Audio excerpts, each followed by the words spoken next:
교회표 하겠습니다. 또 우리 새로 오신 분을 위해서 우리 멋지게 또 크게 우리 한번 우리 옆에를 보고 우리 한번 교회표 시작. 나도 한 사람, 너도 한 사람, 한 영혼을 주님께로. 그래서 우리 교회는 부르심을 받은 교회, 보내심을 받은 교회, 세우심을 받은 교회인 줄 믿습니다. 아멘. 아셨죠? 이제 그렇게 표현한 우리 구호를 외치는 겁니다.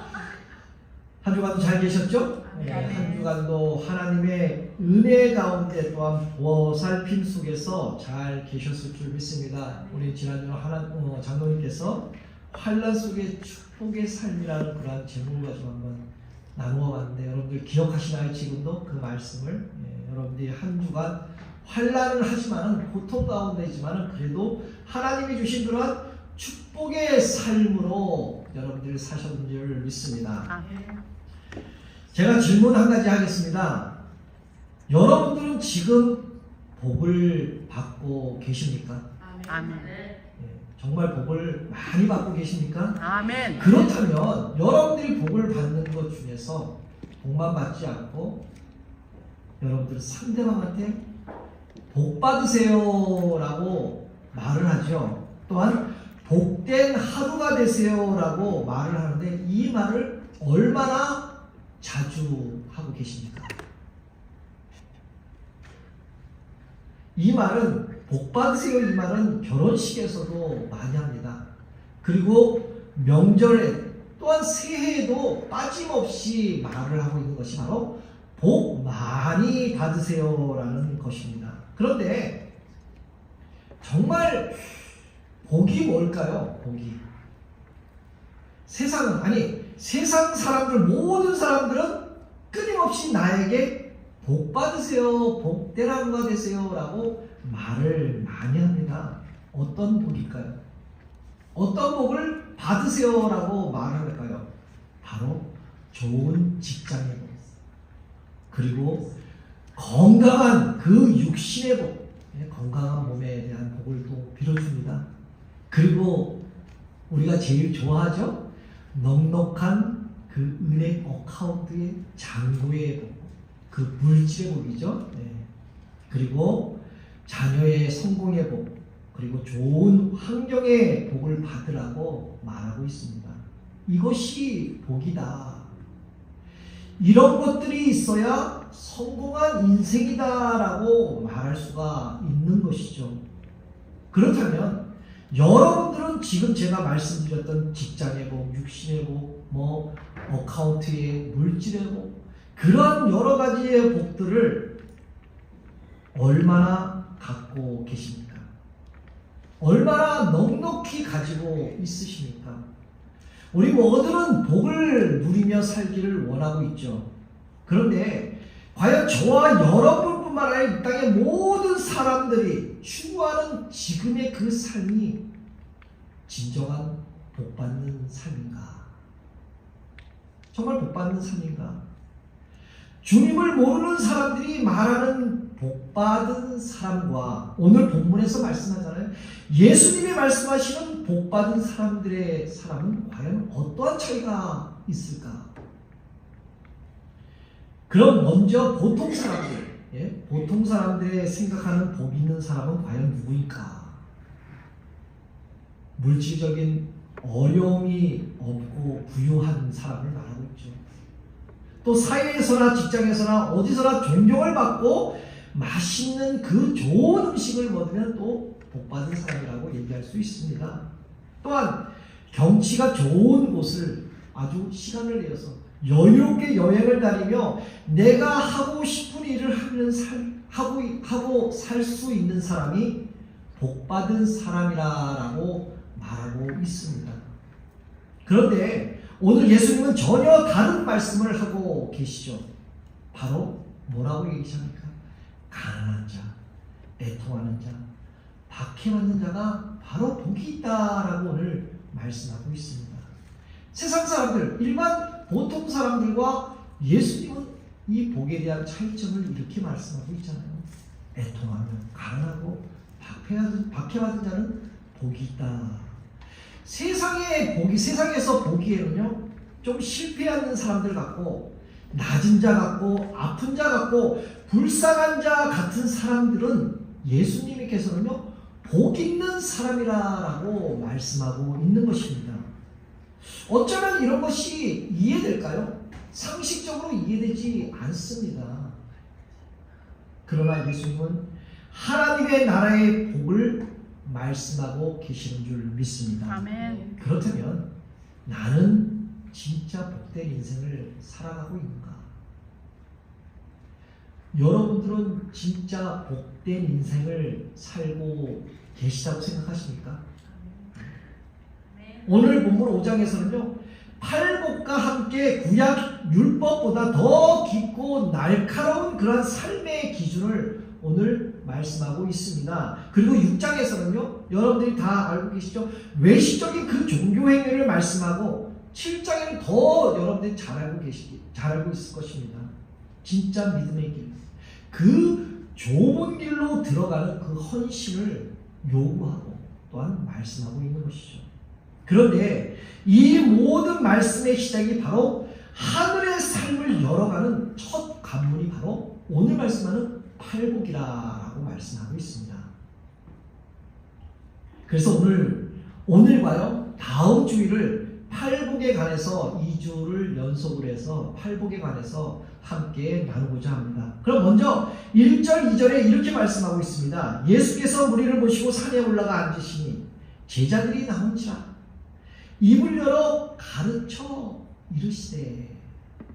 당시 예수님을 따랐던 사람들은요 크게 두 분류로 나누어지는데 첫 번째는 무리들, 두 번째는 제자들입니다. 본문에서 예수님을 따르는 사람들은 많고 다양했지만 누가 주님의 말씀을 듣고 있는지를 주목해 볼 필요가 있다는 것이죠. 마태복음 4장 23절 24절에 보게 되면요 이런 말씀이 있습니다. 예수께서 온 갈릴리를 두루다니며 천국의 복음을 전파하시며 백성 중에 모든 병과 모든 약한 것을 고치시니 그 사람들이 모두 앓는 자, 각종의 병에 걸려서 고통을 당하는 자, 그리고 귀신 들린 자, 간질하는 자, 중풍병자를 데려오사 그들을 모두 고치시더라라고 말씀합니다. 이런 사람들이 당시 주님을 따랐던 무리들이라고 말씀합니다. 아까도 말씀드렸지만 예수님을 따르던 사람들은 크게 두 분류가 있습니다. 자신의 문제를 해결하고 찾아온 그 무리들과 또한 말씀을 들으려는 그런 제자들이 있다는 것이죠. 자신의 문제, 내 자신의 유익 때문에 예수님을 따랐습니다. 그런데 말씀 앞에서는 금세 흩어졌다라는 것이죠. 없어졌다라는 것이죠. 그런데 오늘 말씀을 들은 사람은 바로 제자들이었습니다. 이들은 단지 육신의 그 필요가 아니라 예수님의 말씀을 듣고 그 뜻을 따르기를 원하는 사람들이라는 것이죠. 어쩌면 우리들이 마찬가지 아닐까요? 지금 무리들처럼 내 문제를 해결하기 위해서 주님을 혹시 나는 따르고 있지는 않은가? 아니면 제자들처럼 말씀을 붙잡고 주님을 닮아가기를 원하는 자인가? 우리는 이 두 분류의 사람이 어느 사람인지를 우리는 돌아봐야 할 줄 믿습니다. 다시 말해서 내 자신의 유익을 위해서 주님을 따랐던 그 무리들이 아니고 또한 내 자신의 삶의 문제만 해결되면 사라지는 그러한 무리들이 아니라 주님의 그 말씀을 듣고 하나님의 말씀을 듣고 하나님의 그 비전을 듣고 비전에 그 동참하여서 예수님처럼 산 주님의 제자들처럼 여러분들 삶을 살아가시기를 이 시간 주님의 이름으로 축복합니다. 아멘. 사랑하는 성도 여러분, 여러분들은 오늘 어떤 마음으로 우리 교회에 오셨습니까? 과연 어떤 마음? 여러 가지 마음이 있겠죠. 어떤 분은 정말 예배를 사모해서 이 자리에 오신 분도 있을 것입니다. 또한 어떤 분은 세상의 그 힘든 모습 그대로 오신 분도 있으실 것입니다. 그리고 어떤 분은 아직까지 해결되지 않는 그러한 문제를 가지고 나오신 분도 있을 것이죠. 그리고 힘든 삶과 어쩌면 신앙생활에 마음이 다쳐서 상한 마음 그대로 나오신 분도 있을 것이고요. 그러나 오늘 교회에 오신 모든 성도님들이 단지 이 교회에 와서 내 자신의 문제만 해결하고자 교회에 오신 분이 아니라 정말 주님처럼, 예수님처럼 멋지게 살아가는 주님의 제자의 모습이 오늘 여러분들에게 임하고 오늘 예배 안에 회복의 역사가 임하시기를 다시 한번 주님의 이름으로 축복합니다. 아멘. 그런 팔복 중에 여러분들이 많이 아시죠? 팔복 중에 첫 번째 복을 3절에 이렇게 말씀하고 있습니다. 심령이 가난한 자는 복이 있다. 천국이 그들의 것이다 라고 오늘 말씀하고 있죠. 여기서 심령이 가난한다라는 것은요, 어떤 말일까요? 심령이 가난한 자, 바로 하나님 없이 살 수 없는 사람, 하나님 없이 살아가지 못하는 그 상태를 오늘은 심령이 가난한 자라고 말씀하고 있습니다. 그런데 내 의로 가득한 사람은요, 하나님을 절대 찾지 않습니다. 그래서 그 챔버스 목사님은 이 구절을 이렇게 말씀하십니다. 심령이 가난한 자는 하나님의 나라를 받아들일 수 있는 마음, 바로 빈 마음을 가진 사람이다.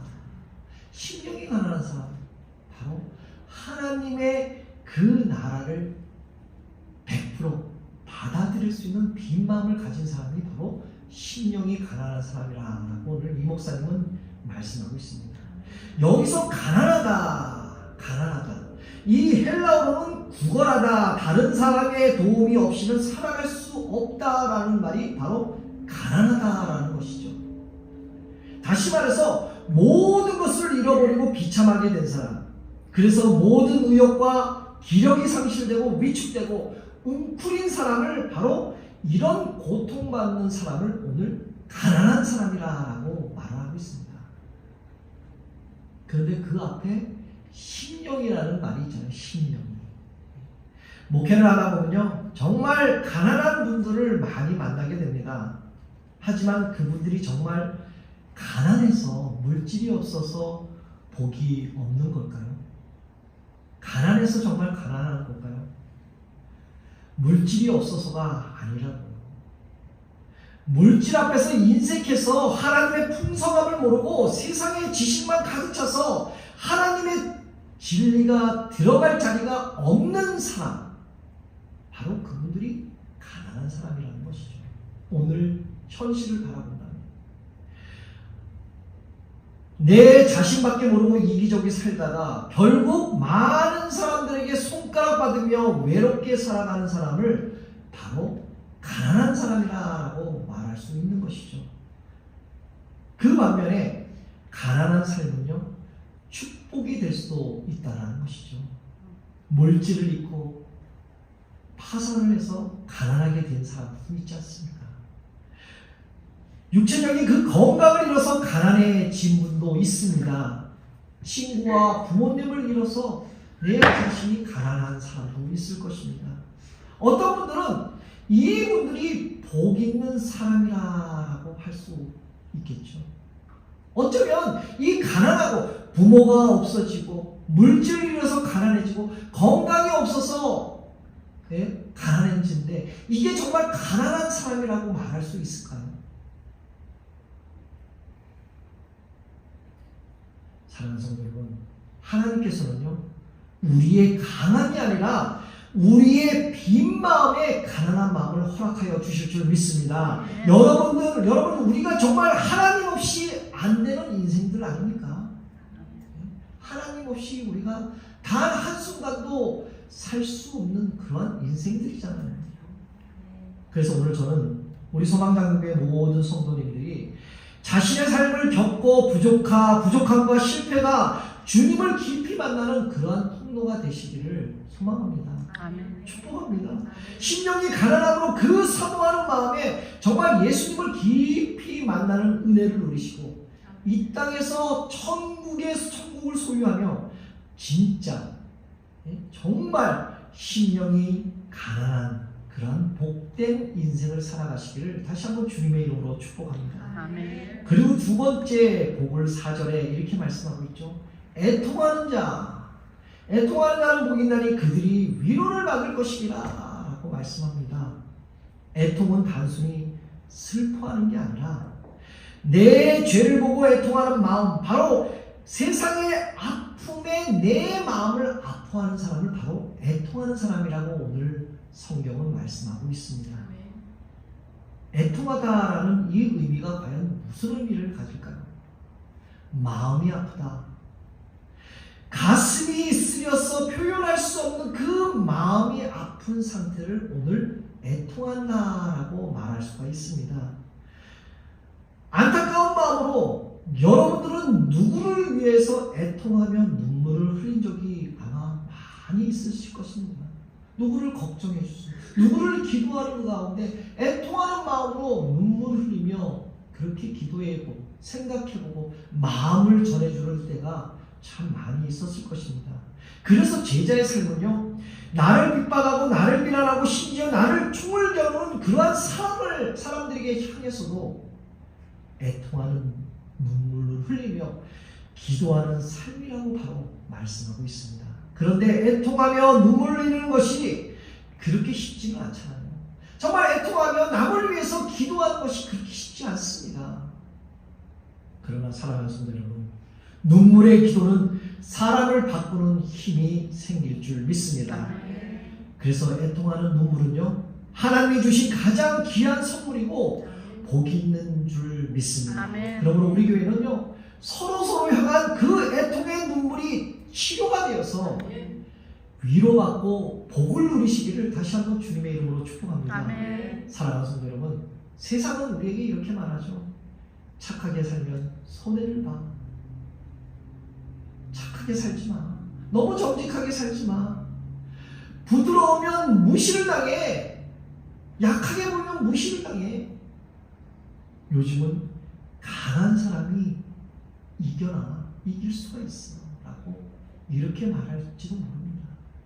하지만 예수님은 오늘도 우리들에게 깜짝 놀라운 말씀을 5절의 세 번째 복을 이렇게 말씀하죠. 온유한 자는 복이 있나니 그들의 땅을 기업으로 받을 것이며. 온유함이 대체 무엇입니까? 온유함이 도대체 무엇인데 큰 복을 받을 수 있는가라는 것이죠. 바로 오늘 온유는요, 하나님 앞에 내려오는 그러한 마음인 줄 믿습니다. 아멘. 온유는 헬라어로 프라우스라고 그럽니다. 프라우스. 이 단어는 힘이 없다는 뜻이 아니라 오히려 힘이 있지만 내 뜻을 꺾고 절제하는 태도를 의미하고 있는 것이죠. 쉽게 말한다면 내가 말할 수 있어도 장잠이 있는 것, 내가 주장할 수 있어도 기도하며 기다리는 것, 내가 나보다 앞서갈 수 있어도 주님 앞에 무릎 꿇고 있는 것이 바로 오늘 온유라고 말씀하고 있는 것이죠. 그래서 예수님이 보여주신 그 온유함을요, 마태복음 11장 29절에 이렇게 말씀하고 있습니다. 함께 읽어볼까요? 시작. 나는 마음이 온유하고 겸손하니 내게 배우라. 예수님은 십자가 앞에서도 조롱을 받으셨잖아요. 그런데 묵묵히 침묵하셨다는 것이죠. 말할 수 있었겠죠. 지적할 수 있었겠죠. 그렇지만 침묵하며 그들을 용서하셨다는 것이죠. 바로 온유함.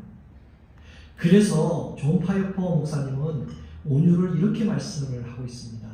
사람을 다스리는 힘은 권위가 아니라 하나님 앞에 낮아진 그 온유함에서 나온다라고 말씀하고 있습니다. 그렇다면 과연 나는 내 감정을 절제하지 못한 적이 있었는가? 아니면 없었는가? 화난다고 화를 내었는가? 아니면 화난다고 그거를 절제하며 내가 참는가? 나는 얼마나 부드러운 그 마음으로 쉼터가 되고 있는가? 다시 좀 쉽게 말한다면요, 내가 누군가를 품어줄 사람이 되고 있는가?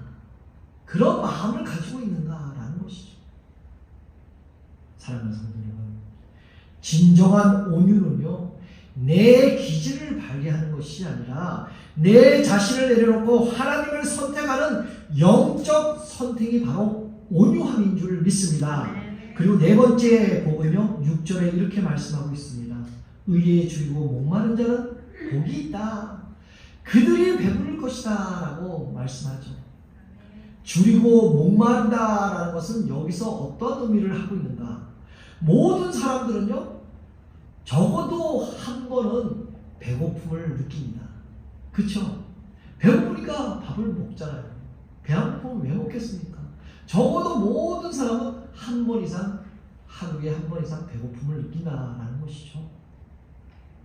목이 마르면 이렇게 물을 먹으면 목을 축이잖아요. 그쵸? 배고프면 밥을 먹게 될 수밖에 없습니다. 그런데 예수님은 오늘 말씀에 이렇게 말하잖아요. 의에 줄이고 목이 마른 자는 복이 있다라고 오늘 말씀하고 계십니다. 살기 위해 절박하게 찾는 갈급함을 오늘 말씀하고 있는 것이죠. 그래서 여기에 의는요, 하나님과의 올바른 관계, 바로 하나님의 뜻, 하나님의 통치, 하나님의 기준으로 살아가는 사람을 바로 의에 줄이고 목마른 사람이라고 말씀하고 있습니다. 그런데 하나님께 구하지 않는 것은 뭘까요? 도대체 하나님께 구하지 않는 것. 하나님께 구하지 않는 그 사람은 바로 내가 하나님 없어도 살 수 있다라고 착각 속에 빠지는 사람들이 바로 그런 사람들이잖아요. 그러나 하나님 없이 숨을 쉴 수 없는 사람이 바로 우리들이라는 거죠. 아멘. 바로 나라는 것이죠. 여러분들 하루 한 시간도 단 1분이라도 하나님 없이 살아갈 수 있겠습니까? 물론 살 수 있겠죠. 살 수 있겠죠. 내 의무를 통해서 살아갈 수 있습니다. 그러나 오늘 성경은 분명히 의에 줄이고 목마른 자라고 말씀하고 있습니다. 그 사람이 바로 복 있는 사람이다. 그렇다면 여러분들은 얼마나 목이 말라 있는가? 혹시 예배가 끝난 후에도 내 심령이 여전히 말씀을 찾고 계십니까? 목이 말라서, 심령이 말라서, 마음이 허전해서 여러분들 말씀을 찾고 있습니까? 우리들은 세상 정보에 너무 빠르게 반응합니다. 세상 정보에. 그런데 하나님 말씀에는 빠르게 반응하지 않는다는 것이죠. 그런데 하나님 말씀 앞에서는요, 우리는 늘 배고프고 목말라야 할 줄 믿습니다. 아멘. 우리들은 말씀 아니면 채워지지 않는 영혼들이잖아요. 그런 우리들에게 하나님께서 늘 말씀으로, 은혜로, 또한 회복함으로 배부름을 채워주실 줄 믿습니다. 아멘. 그리고 다섯 번째 복은요, 7절에 이렇게 말씀하고 있습니다. 긍휼히 여기는 자는 복이 있나니 그들이 긍휼히 여김을 받을 것이며. 긍휼은 판단이 아니라 품어주는 마음을 말하고 있습니다. 그런데 우리들은 사람을 볼 때 본능적으로 이렇게 평가를 하잖아요. 저 사람 왜 저래? 저 사람 오늘 왜 기분이 저래? 왜 저 사람은 저렇게 살아갈까? 저 사람은 저렇게 하면 안 되는데. 이렇게 우리들은 사람들을 이렇게 평가할 때가 참 많습니다. 그러나 여러분, 오늘 예수님은 분명히 말씀하십니다.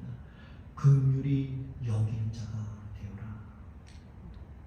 긍휼히 여기는 자가 복이 있다라고 오늘 말씀하고 있습니다. 그리고 긍휼히 여기는 사람은 어떻게 한다고요? 긍휼히 여김을 받을 것이라 라고 오늘 말씀하고 있는 것이잖아요.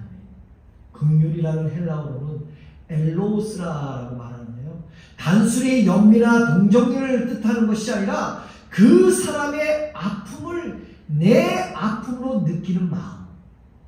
다시 말해서 사람의 허물을 정죄하지 않고 안타까워하는 그 마음. 오늘 말씀에서는 이 마음을 바로 긍휼이라고 말씀합니다. 한마디로 정의한다면요, 바로 예수님의 마음을 말씀하는 것이겠죠. 그렇다면 나는 최근에 누군가를 정죄하지 않았는가? 누군가를 보며 판단하지 않았는가? 지금 내 삶에 불쌍히 여기는 마음으로 정말 내가 살아가고 있는가? 내 자신의 말보다는 내 진정성에 있는 그 마음으로 긍휼을 누군가에게 베푼 적이 과연 얼마나 있는가? 야고보서 2장 13절에 이렇게 말씀합니다. 함께 읽을까요? 시작. 긍휼을 행하지 아니하는 자에게는 긍휼 없는 심판이 있으리라. 긍휼은 심판을 이기고 자랑하느니라. 아멘. 말씀 그대로 긍휼을 행하지 않는 자는 긍휼 없는 심판이 임한다. 근데 긍휼이 있으면요, 심판을 이기고 자랑하게 해주신다라고 야고보서는 이렇게 말씀하고 있습니다. 사랑하는 성도 여러분, 오늘 하나님은 분명히 우리에게 이렇게 약속하고 있습니다. 긍휼을 베푸는 자는 긍휼을 입을 것이다. 다시 말해서 내가 누군가에게 눈물이 되어줄 때 하나님은 나의 눈물도 기억하여 주실 줄 믿습니다. 아멘. 사랑하는 성도 여러분, 복이란 무언가를 가지고 있는 것이 아니라 정말 예수님처럼 살아가는 것이 복이라고 오늘 말씀하고 있는 것이죠. 세상은 끊임없이 말하고 있습니다. 복은 돈이고, 복은 건강이고, 성공이고, 복은 평안합니다 라고 끊임없이 말하고 있습니다. 그런데 오늘 예수님은 전혀 다른 복을 말씀하고 계시잖아요.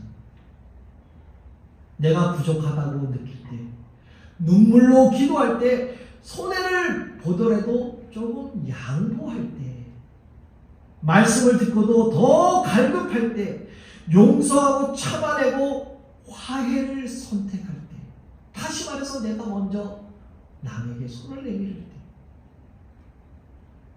그때 예수님은 복이 있다라고 말씀하고 있습니다. 오늘 예수님이 말씀하신 8복 중에 5가지 복을 함께 나누어 봤습니다. 그런데 이 복 하나하나를 오늘 말씀으로 나눌 때 정말 예수님의 마음이 여러분 생각에 느껴지지 않습니까? 정말 예수님의 그 마음을 들여본다라고 정말 느껴지지 않습니까? 복은요, 멀리 있는 것이 아니라 지금 내가 처한 자리, 누구에게도 말할 수 없는 그러한 상처의 자리, 눈물의 골짜기, 억울함을 찾고 입 다무는 그 순간, 그런 낮고 낮은 그 깊은 곳에서 예수님은 조용히 다가와서 얘기합니다. 바로 그 자리가 복이 있다라고 말씀합니다. 내가 나를 붙드는 그 순간이 바로 복 있는 사람이다, 복 있는 시간이다 라고 말씀하고 있습니다. 사랑하는 성도 여러분, 내 마음이 나를 향해 고개 돌린 그 자리가 바로 하늘에 있는 복이 될 줄 믿습니다. 아멘. 그러므로 가난한 심령으로 주님 앞에 나올 때, 죄 앞에서 마음이 아파 눈물을 흘릴 때, 억울함 속에서도 참으며 온유함으로 선택할 때, 또 하나님의 마음을 사모하며 갈급한 마음으로 내가 무릎 꿇고 기도할 때, 그리고 제일 중요한 것은 누군가의 아픔을, 내 아픔을 같이 함께, 누군가의 그 아파하고 상처받는 그 고통을 내가 고통받고 내가 아파하는 그러한 긍휼함, 함께 손잡아주고 울어줄 때 하나님은 그게 바로 복이다라고 오늘 말씀하고 있는 줄 믿습니다. 아멘. 이제 말씀을 맺겠습니다. 하나님이 복이라 하는 삶, 예수님이 먼저 걸어가신 그 길은 우리도 함께 걸어가기를 이 시간 결단하시길 바랍니다. 아멘. 왜요? 어떠한 심령으로요? 가난한 마음에 심령을 끊고 애통하는 마음으로 회개하고 온유함으로 기다리고 하나님의 뜻을 갈망하고 살면서 누군가의 고통을 품어주는 사람, 내 자신이 복을 쫓기보다는 이제 누군가에게 내가 진정한 복이 되어줄 수 있는 그 사람, 오늘 우리 모두 바로 여러분들이 되시기를 다시 한번 예수 그리스도의 이름으로 축복합니다. 아멘. 기도하겠습니다.